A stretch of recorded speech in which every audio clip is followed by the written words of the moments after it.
నమస్కారం విశ్వాస్ న్యూస్ కి స్వాగతం. హెడ్లైన్ చూద్దాం. కేంద్ర బడ్జెట్లో ఏపీకి పెద్దపీట. అమరావతి అభివృద్ధికి 15,000 కోట్లను ప్రత్యేక సాయంగా అందిస్తామని ప్రకటన.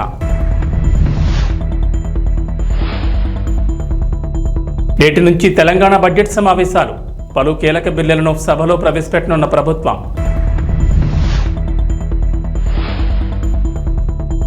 అసెంబ్లీకి మాజీ ముఖ్యమంత్రి కేసీఆర్.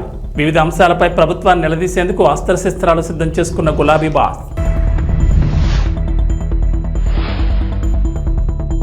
తెలంగాణ ఏపీని వదలని వరుణుడు. పలు జిల్లాల్లో మంగళవారం కూడా భారీ వర్షాలు. కేంద్ర ఆర్థిక మంత్రి నిర్మలా సీతారామన్ బడ్జెట్లో ఆంధ్రప్రదేశ్కు పెద్దపీట వేశారు. ఆంధ్రప్రదేశ్ అభివృద్ధికి ఎన్డీఏ సర్కార్ కట్టుబడి ఉందని పేర్కొంటూ ఏపీ రాజధాని అమరావతి అభివృద్ధికి 15,000 కోట్లు ప్రకటించారు. అంతేకాదు అవసరాన్ని బట్టి మరిన్ని నిధులు విడుదల చేస్తామని మంత్రి హామీ ఇచ్చారు. ఈ మేరకు లోక్సభలో మంత్రి నిర్మల మాట్లాడుతూ ఆంధ్రప్రదేశ్ పునర్వ్యవస్థీకరణ చట్టానికి తమ ప్రభుత్వం కట్టుబడి ఉందని స్పష్టం చేశారు. ఈ ఆర్థిక సంవత్సరంలో అమరావతి అభివృద్ధికి 15,000 కోట్లను ప్రత్యేక సాయంగా అందిస్తామని చెప్పారు. దీంతో పాటు అమరావతి అభివృద్ధికి అవసరాన్ని బట్టి మరిన్ని నిధులు ఇస్తామన్నారు. పోలవరం ప్రాజెక్టును త్వరితగతిన పూర్తి చేయడానికి ఏపీ ప్రభుత్వానికి సహాయ సహకారాలు అందిస్తామని అన్నారు. ఇక రాయలసీమ, ప్రకాశం, ఉత్తరాంధ్ర జిల్లాల అభివృద్ధికి ప్రత్యేక ప్యాకేజ్ కింద నిధులు విడుదల చేస్తామని కేంద్ర ఆర్థిక మంత్రి బడ్జెట్ ప్రసంగంలో వెల్లడించారు. విశాఖ, చెన్నై కారిడార్లో, కొప్పర్తికి, హైదరాబాద్, బెంగళూరు కారిడార్లో ఓర్వకలకు నిధులు కేటాయించామని వివరించారు. Pradesh Reorganization Act. Our government has made concerted efforts to fulfill the commitments in Andhra Pradesh Reorganization Act, recognizing the state's need for the capital, recognizing the state's need for a capital. We will facilitate special financial support through multilateral development agencies. In the current financial year, 15,000 crore rupees will be arranged with additional amounts in future years.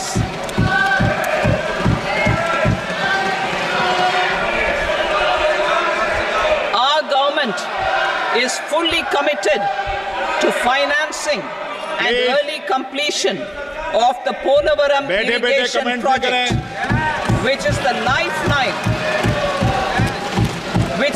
lifeline for Andhra Pradesh and its farmers. This will facilitate our country's food security as well. Under the Act, Andhra Pradesh Reorganization Act, for promoting industrial development, funds will be provided for essential infrastructure such as water, power, railways and roads. In Kopparthi node on the Visakhapatnam-Chennai industrial corridor and Varavakal node on the Hyderabad-Bengaluru industrial corridor. An additional allocation will be provided this year towards capital investment for economic growth. Grants for backward regions of Rayalaseema, Prakasham, North Coastal Andhra, as stated in the Act, will be provided. Andhra Pradesh రాజధాని అమరావతికి సంబంధించి మరో కీలక ముందడుగు పడింది. అమరావతికి road కనెక్టివిటీని పెంచేందుకు ప్రభుత్వం కసరత్తు చేస్తోంది. ఈ క్రమంలో చెన్నై, కోల్కతా నేషనల్ హైవే నుంచి నేరుగా రాజధానికి వెళ్లేందుకు గతంలోని సీడ్ యాక్సెస్ రోడ్డును తీసుకొచ్చింది. అయితే ఈ రోడ్డు విస్తరణకు మొన్నటి వరకు ఉన్న అడ్డంకులు ఇప్పుడు తొలగిపోయాయి. ఈ రోడ్డుకు సంబంధించిన భూమిని సమీకరణ విధానంలో ప్రభుత్వం తీసుకోనుంది. సీడ్ యాక్సెస్ రోడ్డుకు భూములు ఇచ్చేందుకు రైతులు అంగీకారం తెలిపారు. 2014-19 మధ్య అధికారంలో ఉన్న టీడీపీ ప్రభుత్వం అమరావతిలో విశాలమైన రోడ్డు నిర్మాణానికి శ్రీకారం చుట్టారు. ఈ పనులు ప్రారంభం కాక 2019 ఎన్నికల్లో వైఎస్ఆర్సీపీ అధికారంలోకి వచ్చిన తర్వాత ఆగిపోయాయి. ప్రధానంగా కరకట్ట దిగువన ఉన్న మంతెన సత్యనారాయణరాజు ఆశ్రమం వరకు ఈ రోడ్డు వచ్చి ఆగిపోయిన సంగతి తెలిసిందే. మిగిలిన చోట రైతులు భూములు ఇచ్చేందుకు అంగీకరించలేదు. వారు కోర్టును ఆశ్రయించారు. ఏపీలో కూటమి ప్రభుత్వం అధికారంలోకి వచ్చిన తర్వాత గత నెలలో ముఖ్యమంత్రిగా నారా చంద్రబాబు నాయుడు ప్రమాణ స్వీకారం చేయడంతో అమరావతికి ప్రాధాన్యం ఇచ్చారు. కూటమి ప్రభుత్వం కీలకమైన ఈ సీడ్ యాక్సెస్ రోడ్డుపై ఫోకస్ పెట్టింది. మిగిలిన సీడ్ రోడ్ పనులు ప్రారంభించేందుకు ప్రక్రియను మరింతగా వేగవంతం చేశారు. ఆంధ్రప్రదేశ్ అసెంబ్లీ సమావేశాల్లో ఆసక్తికర పరిణామాలు జరిగాయి. అసెంబ్లీ తొలి రోజు మంత్రి నారా లోకేష్, బీజేపీ ఎమ్మెల్యేల మధ్య ఆసక్తికర చర్చ జరిగింది. సభలో ముందుగా గవర్నర్ అబ్దుల్ నజీర్ ప్రసంగం అనంతరం సభ వాయిదా పడింది. ఆ తర్వాత మంత్రి నారా లోకేష్ బీజేపీ ఎమ్మెల్యేల దగ్గరకు వెళ్లి పలకరించారు. కాఫీ తాగుదామని తన ఛాంబర్లోకి ఆహ్వానించుకుంటూ వెళ్లారు. అలా ఇరు పార్టీల నేతల మధ్య ఆసక్తికరమైన చర్చ జరిగింది. ఏపీలో కొందరు వైఎస్ఆర్సీపీ నేతలు బీజేపీలో చేరాలనుకుంటున్నారనే అంశం తెరపైకి వచ్చింది. వైఎస్ఆర్సీపీ ఎమ్మెల్సీ తోట త్రిమూర్తులను బీజేపీలో చేర్చుకోబోతున్నారని, జిల్లాలో విస్తృతంగా ప్రచారం జరుగుతోందని, అది వాస్తవమేనా అని మంత్రి సత్యకుమార్ను అనపర్తి బీజేపీ ఎమ్మెల్యే నల్లమల్లి రామకృష్ణారెడ్డి ప్రశ్నించారు. తనకు తెలిసిన సమాచారం మేరకు అలాంటిదేమీ లేదని సత్యకుమార్ బదులిచ్చారు.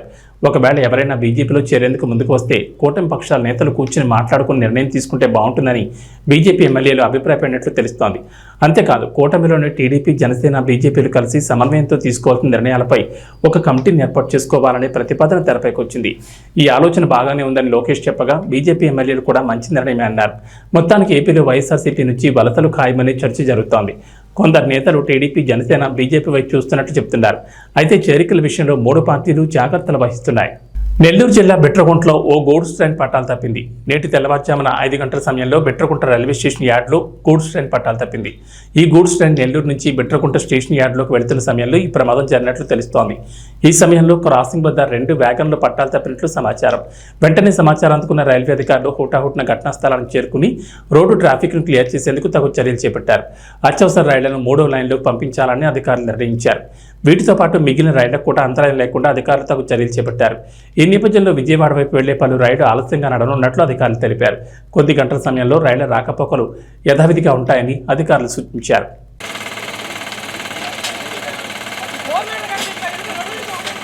వైఎస్ఆర్ జిల్లా వేంపల్లిలో అక్రమంగా ఇసుకను తరలిస్తున్న స్థావరాలపై పోలీసులు దాడులు నిర్వహించారు. పాపాగ్ని నదిలో అక్రమ ఇసుకను తరలిస్తున్న 4 ట్రాక్టర్లను సీజ్ చేసినట్లు వేంపల్లి సీఐ చాంద్ బాషా తెలిపారు. ఇసుకను అక్రమంగా తరలిస్తే చట్టపరంగా కఠిన చర్యలు తీసుకుంటామని వేంపల్లి సీఐ హెచ్చరించారు. ఇప్పటికే సీఎం చంద్రబాబు ఇసుక విషయంలో జోక్యం చేసుకోవద్దని పార్టీ నాయకులకు హెచ్చరించారు. చంద్రబాబు మాటలను బేఖాతరు చేస్తున్నారని తెలుగు తమ్ముళ్లు అంటున్నారు.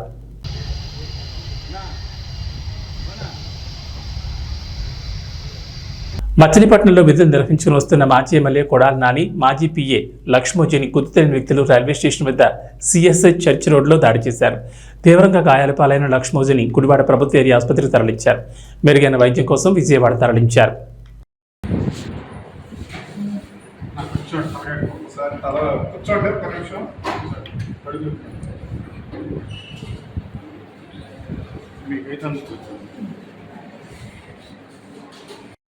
మంచిర్యాల జిల్లా చెన్నూరు పట్టణంలో నిషేధ గుట్కాను పోలీసులు పట్టుకున్నారు. తమకు అందని సమాచారం మేరకు సీఐ రవీంద్ర ఆధ్వర్యంలో ఎస్ఐ సుబ్బారావు సిబ్బందితో కలిసి స్థానిక కొమ్మరి బోగడకు చెందిన మోట శ్రీనివాస్, కొండమీది మధుకర్ నివాసంలో తనిఖీలు చేయగా గుట్కా సంచులు గుర్తించారు. ఈ సందర్భంగా 60,000 విలువ చేసే గుట్కా స్వాధీనం చేసుకున్నారు.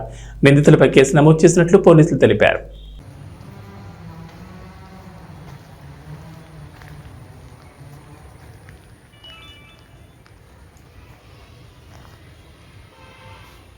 ఆంధ్రప్రదేశ్లో రైతులకు సంబంధించి ప్రభుత్వం కీలక నిర్ణయం తీసుకుంది. రైతులకు పంటల బీమాపై ఏర్పాటు చేసిన మంత్రులకు ఉపసంఘం సమావేశం నిర్వహించారు. ప్రధానంగా పంటల బీమా అమలుపై మంత్రులు అచ్చెన్నాయుడు, నాదెండ్ల మనోహర్, పయ్యావుల కేశవ్ సమావేశమయ్యారు. అధికారులతో కీలకంగా చర్చించారు. అలాగే మంత్రులు దిగుబడి, వాతావరణ ఆధారిత బీమా పథకాలపై వివరాలు తెలుసుకున్నారు. రాష్ట్రంలో రైతులందరికీ పంటల బీమా పథకాన్ని అందేలా చూడాలని, విపత్తు సమయాల్లో వారికి న్యాయం జరిగేలా విధానాలు అమలు చేయాలని వ్యవసాయ శాఖ మంత్రి కింజరపు అచ్చెన్నాయుడు అధికారులను ఆదేశించారు. అంతేకాదు గత ప్రభుత్వంలో మామిడి రైతులకు బీమా అమలు చేయలేదని, ఈసారి మామిడి కూడా బీమా వర్తింపు చేయాలన్నారు. కేంద్ర ప్రభుత్వం సూచించిన విధానాల్లో రైతుల పంటల బీమా పథకానికి సంబంధించి ఉత్తమ విధానం అమలు చేయాలన్నారు మంత్రులు. గత వైఎస్ఆర్సీపీ ప్రభుత్వంలో బీమా వ్యవస్థను చిన్నాభిన్నం చేశారని, ప్రీమియం చెల్లింపులు సక్రమంగా జరగలేదన్నారు. ఇకపై అలా జరగడానికి వీల్లేదని, దిగుబడి, వాతావరణ పరిస్థితులను బట్టి బీమా అమలు అవకాశాలపై వ్యవసాయ, ఉద్యాన శాఖల ఉన్నతాధికారులతో మంత్రులు చర్చించారు. పంటల బీమా అమలు, పరిహారం వంటి కీలక అంశాలపై ముఖ్యమంత్రి నారా చంద్రబాబు నాయుడుకు నివేదిక అందజేయనున్నట్లు మంత్రులు తెలిపారు. ఇటీవల సీఎం చంద్రబాబు కూడా పంటల బీమా అమలుపై కీలక సూచనలు చేశారు. నేటి నుంచి తెలంగాణ రాష్ట్ర బడ్జెట్ సమావేశాలు ప్రారంభమయ్యాయి. ఉదయం 11 గంటలకు అసెంబ్లీ సమావేశాలు ప్రారంభం కాగా ముందుగా దివంగత ఎమ్మెల్యే లాస్య అనంతకు సభ్యులు సంతాపం తెలిపారు. అనంతరం బిజినెస్ అడ్వైజరీ కమిటీ సమావేశంలో అసెంబ్లీ నిర్వహణ, చర్చించాల్సిన అంశాలు మొదలైన వాటిపై ప్రభుత్వం నిర్ణయం తీసుకోనుంది. ఈ సమావేశాల్లో స్కిల్ యూనివర్సిటీ, ధరణి పోర్టల్ సమస్యల పరిష్కారం, విద్యా కమిషన్, రెవెన్యూ తదితర బిల్లులకు సంబంధించిన పలు కీలక బిల్లులను ప్రభుత్వం ప్రవేశపెట్టనున్నట్లు తెలిసింది. ఇదిలా ఉండగా ఈ సమావేశాల్లో నిరుద్యోగులకు సర్కార్ తీపి కబురు చెప్పనుంది. ప్రతి ఏడాది జాబ్ క్యాలెండర్ ప్రకటిస్తామని ఎన్నికలకు ముందు కాంగ్రెస్ హామీ ఇచ్చింది. ఇటీవల సీఎం రేవంత్ రెడ్డి కూడా ఈ విషయంపై క్లారిటీ ఇచ్చారు. తాము జాబ్ క్యాలెండర్ కట్టుబడి ఉన్నామని చెప్పారు. ప్రభుత్వ శాఖల్లోని అన్ని ఖాళీలను భర్తీ చేస్తామన్నారు. నిరుద్యోగులకు ఉద్యోగాలు కల్పిస్తామన్నారు. ప్రతి సంవత్సరం మార్చి 31 లోపు అన్ని శాఖల్లో ఏర్పడిన ఖాళీలను గుర్తిస్తామన్నారు. జూన్ 2 నాటికి నోటిఫికేషన్ ఇస్తామని, ఎంపికైన అభ్యర్థుల చేతుల్లో డిసెంబర్ 9 లోపు నియామక పత్రాలు పెట్టాలన్నదే తమ ప్రభుత్వ ధ్యేయమని రేవంత్ చెప్పారు. ఈ మేరకు నేటి నుంచి ప్రారంభమయ్యే అసెంబ్లీ సమావేశాల్లో భాగంగా ప్రభుత్వం జాబ్ క్యాలెండర్ను ప్రకటించనుంది. దాదాపు 50,000 ఉద్యోగాలతో ఈ క్యాలెండర్ ఉంటుందని అంచనా వేస్తున్నారు. దీంతో నిరుద్యోగుల్లో కొత్త ఆశలు సిగురిస్తున్నాయి. పలువురు ఉద్యోగార్థులు కోచింగ్ సెంటర్ల వైపు పరుగులు తీస్తున్నారు. తెలంగాణ ప్రభుత్వం ఆరోగ్యశ్రీ పథకం కింద పేదలకు ఉచిత వైద్యం అందిస్తున్న సంగతి తెలిసిందే. గతంలో 5 లక్షల వరకు పరిమితుండగా కాంగ్రెస్ అధికారంలోకి రాగానే పరిధిని 10 లక్షలకు పెంచారు. అంటే 10 లక్షల వరకు పేదలు ఉచితంగా వైద్యం చేయించుకోవచ్చు. తాజాగా ఆరోగ్యశ్రీ ప్యాకేజీల ధరలను పెంచుతూ ప్రభుత్వం కీలక నిర్ణయం తీసుకుంది. ఈ మేరకు ప్రభుత్వ ఉత్తర్వులు జారీ అయ్యాయి. దీంతో పాటుగా కొత్తగా 163 చికిత్సలను ఆరోగ్యశ్రీ పథకంలో చేరుస్తూ నిర్ణయం తీసుకుంది. ప్రస్తుతం ఆరోగ్యశ్రీ పథకంలో 1,672 చికిత్సలు అందిస్తుండగా వీటిలో 1,375కు సంబంధించిన ప్యాకేజీలను పెంచారు. మరో 297 చికిత్సల ధరలను గతంలో ఉన్న విధంగానే ఉంచినట్లు ఉత్తర్వుల్లో వైద్య ఆరోగ్య శాఖ వెల్లడించింది. సామాన్య ప్రజల ఆరోగ్యమే లక్ష్యంగా తమ ప్రభుత్వం ముందుకెళ్తోందని వైద్య ఆరోగ్య శాఖ మంత్రి దామోదర్ రాజనరసింహ అన్నారు. పెరిగిన ప్యాకేజీలు, కొత్తగా చేర్చిన చికిత్సలతో ప్రతి ఏడాది ప్రభుత్వంపై 600 కోట్ల మేర అదనపు భారం పడుతుందని చెప్పారు. కొత్తగా సవరించిన 1375 చికిత్సల ప్యాకేజీల రేట్లు సగటున 20% వరకు పెరిగాయని చెప్పారు. తాజాగా చేర్చిన 163 చికిత్సలతో కలిపి మొత్తం 1,835 చికిత్సలకు 10 లక్షల వరకు పేదలకు ఉచిత వైద్యం అందుతుందని మంత్రి వెల్లడించారు. ఉస్మానియా, గాంధీ, నిమ్స్, ప్రైవేట్ ఆసుపత్రుల స్పెషలిస్టులతో ఏర్పాటు చేసిన ప్రత్యేక కమిటీ ఇచ్చిన విలువైన సూచనల మేరకు కొత్తగా 163 చికిత్సలను ఆరోగ్యశ్రీలో చేర్చినట్లు చెప్పారు. భారత రాష్ట్ర సమితి అధినేత మాజీ ముఖ్యమంత్రి కె చంద్రశేఖరరావు ఎట్టకేలకు తొలిసారి ప్రతిపక్ష హోదాలో అసెంబ్లీలో అడుగుపెట్టారు. గత ఏడాది చివరిలో జరిగిన అసెంబ్లీ ఎన్నికల్లో బీఆర్ఎస్ ఘోర పరాభవం తర్వాత కేసీఆర్ సమావేశాలకు హాజరు కాలేదు. ఎమ్మెల్యేగా ప్రమాణ స్వీకారం సమయంలో ఆయన కాలుకు సర్జరీ కావడంతో అసెంబ్లీ సమావేశాల సమయంలో కాకుండా ఆ తర్వాత స్పీకర్ కార్యాలయానికి వెళ్లి ప్రమాణం చేశారు. ఆ తర్వాత జరిగిన సమావేశాలు కూడా కేసీఆర్ హాజరు కాలేదు. దీంతో అధికార కాంగ్రెస్ పార్టీ బీఆర్ఎస్పై కేసీఆర్పై తీవ్ర విమర్శలు గుప్పించారు. ఈ క్రమంలోనే తాజాగా కేసీఆర్ సభా సమావేశాలకు హాజరు కానుండడం తీవ్ర ఆసక్తికరంగా మారింది. వివిధ అంశాలపై ప్రభుత్వాన్ని నిలదీసేందుకు కేసీఆర్ అస్త్రశస్త్రాలు సిద్ధం చేసుకున్నారని గులాబీ వర్గాలు పేర్కొంటున్నాయి.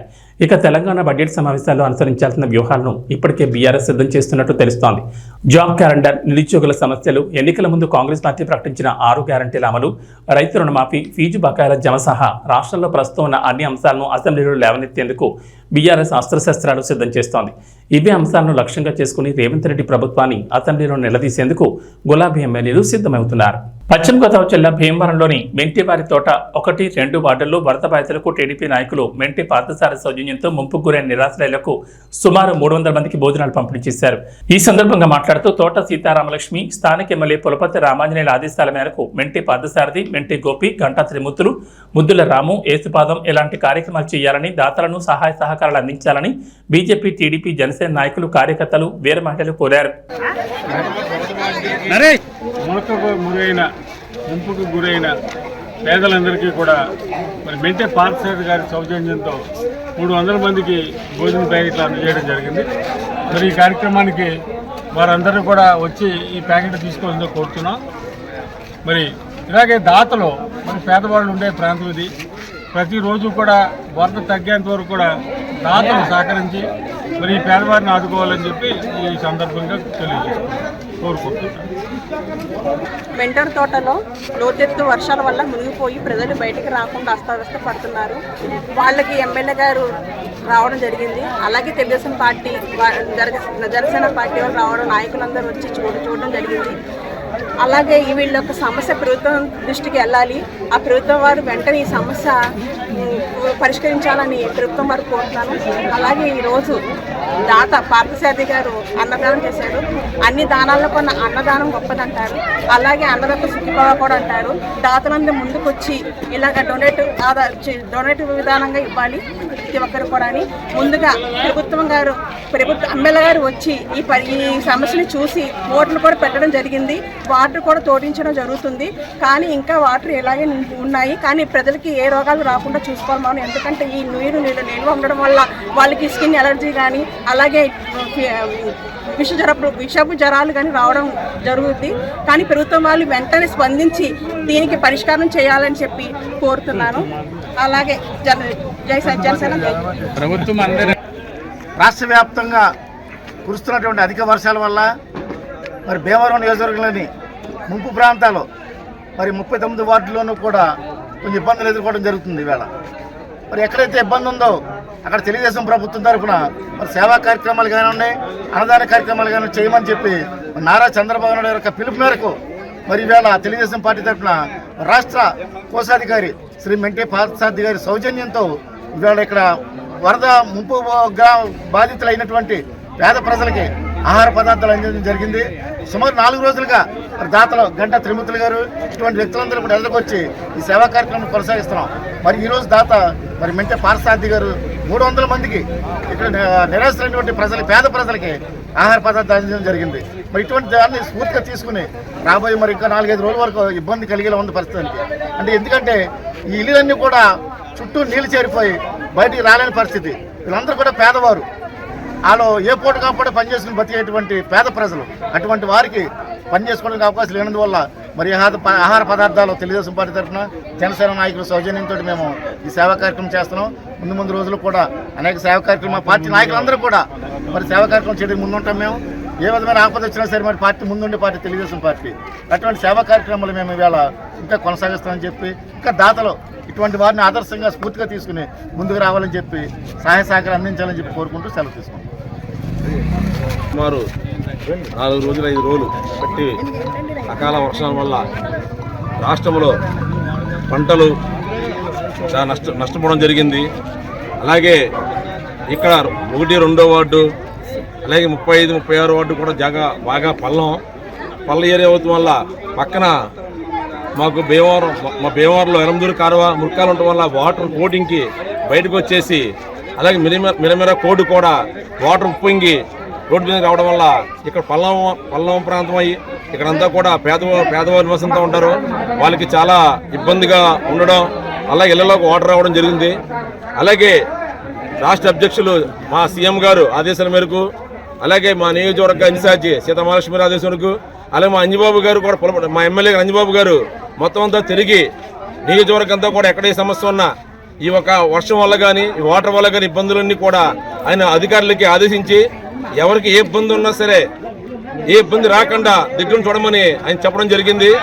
అలాగే మా పార్టీ కార్యకర్తలు నాయకులు అందరం కూడా ఏకమయ్యి వీళ్ళు ఎవరికి ఏ ఇబ్బంది లేకుండా తెలుగుదేశం ఆధ్వర్యంలోని ప్రతిరోజు కూడా ఉదయం సాయంత్రం కూడా ఇలాగ భోజనాలని ఇతర సమస్యలు పరిష్కరించి భోజనాలు ఏర్పడడం జరిగింది. ఈరోజు మా గురువనీయులు మెంటే పార్థసారథి ఆధ్వర్యంలో 300 మందికి ఈ భోజనం ప్యాకెట్లు పంచడం జరిగింది. గోస్తని నదికి గండిపడి ముంపు గురైన గుత్తలవారిపాలెం ఎస్టీ కాలనీలో జిల్లా కలెక్టర్ నాగరాణి క్షేత్రస్థాయిలో పర్యటించి కాలనీ వాసులకు ధైర్యం చెప్పారు. గోస్తని నదికి గండిపడిందని తెలిసిన వెంటనే జిల్లా కలెక్టర్ నాగరాణి హోటాహోటా పాలకోడేరు మండలం మోగల్లు గ్రామం గుత్తలవారి గ్రామానికి చేరుకుని గండిపడిన ప్రాంతాన్ని కట్టడి చేసేందుకు యుద్ధ ప్రాతిపదికన అధికారులను ఆదేశిస్తూ పర్యవేక్షించారు. గుత్తలవారిపాలెం ఎస్టీ కాలనీలో ఉన్న ప్రతి కుటుంబాన్ని పలకరిస్తూ మీకు ఆధార్ కార్డులు ఉన్నాయా, రేషన్ అందుతుందా, ఎవరికైనా అనారోగ్యం ఉందా, మీ మగవారు ఏం చేస్తారు, మీరేం చేస్తారని ఆరా తీశారు. కాలనీ వాసులు బదిలిస్తూ ఆధార్, రేషన్ కార్డులు ఉన్నాయని బదిలిచ్చారు. మగవారు చేపలు పడతారని, మేము చేపలు అమ్ముతామని తెలిపారు. తాగునీటికి ఇబ్బందిగా ఉందని, డ్రైనేజ్ లేక ఇబ్బంది పడుతున్నామని కలెక్టర్ దృష్టికి తీసుకొచ్చారు. వెంటనే తాగునీటిని అందించేందుకు చర్యలు తీసుకోవాలని ఆర్డీఓను ఆదేశించారు. నీటి ప్రవాహం తగ్గిన తర్వాత డ్రైనేజీ ఏర్పాట్లపై పరిశీలన చేస్తామని బదిలిచ్చారు. పిల్లలు బాగా చదువుకుంటున్నారా, స్కూల్కి వెళ్తున్నారా అని పిల్లల్ని ప్రశ్నించారు. బాగా చదువుకోవాలని తెలిపారు. నివాస ప్రాంతాల వరకు నీరు రావడం వల్ల పాములు, తేళ్లు వచ్చే అవకాశం ఉందని, పాము కాటుకు అవసరమైన మందులను సిద్ధంగా ఉంచుకోవాలని వైద్య సిబ్బందిని ఆదేశించారు. మెడికల్ ఆఫీసర్తో కలిసి క్షేత్రస్థాయిలో ఇంటింటికి పర్యటించాలని, వారి ఆరోగ్య విషయాలు తెలుసుకుని అవసరమైతే వైద్యం అందించడంతో పాటు మందులను కూడా అందజేయాలని స్థానిక ఏఎన్ఎంలను ఆదేశించారు. జిల్లా కలెక్టర్ వెంట భీమవరం రెవెన్యూ డివిజనల్ అధికారి వి శ్రీనివాసులరాజు, పాలకోడేరు ఎంపీడీఓ అనూహ్య, రెవెన్యూ, సచివాలయం సిబ్బంది, ఏఎన్ఎం తదితరులు పాల్గొన్నారు.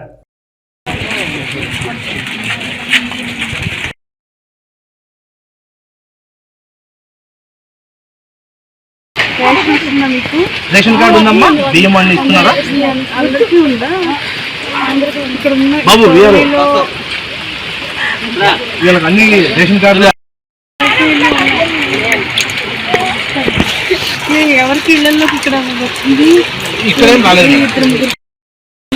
అక్కడ వైట్ గా కనిపిస్తుంది కదా మిడిల్ అక్కడ వాటర్ కనిపిస్తుంది. అవును మేడం.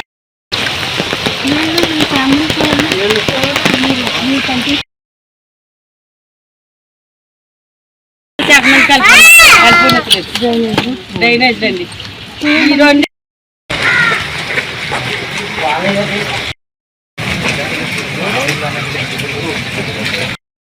కనెక్టివిటీ కట్ ఆఫ్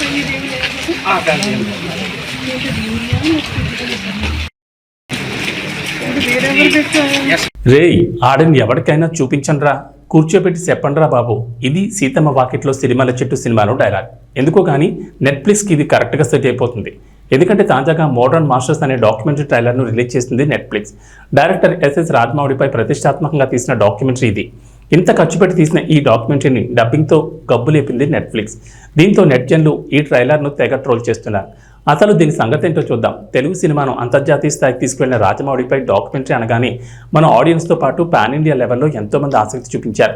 ఇక ఆగస్టు 2 నుంచి ఇది స్ట్రీమింగ్ అవుతుందని నెట్ఫ్లిక్స్ చెప్పినప్పుడు ఏం చూపించబోతోందా అనే ఉత్సాహం కూడా కలిగింది. అయితే నిన్న రిలీజ్ చేసిన ట్రైలర్ దెబ్బకి ఆడియన్స్ దండాలు పెడుతున్నారు. ఎందుకంటే ఇందులో రాజమౌళి గురించి మన తెలుగు హీరోలు ప్రభాస్, జూనియర్ ఎన్టీఆర్, రామ్ చరణ్ చాలా గొప్పగా చెప్పారు.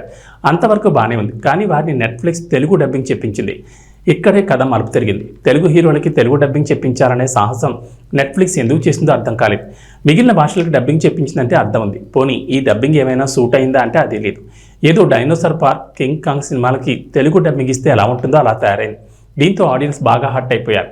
ఈ ట్రైలర్ను సోషల్ మీడియాలో పోస్ట్ చేసి నెట్ఫ్లిక్స్ను బూతులు తిడుతున్నారు.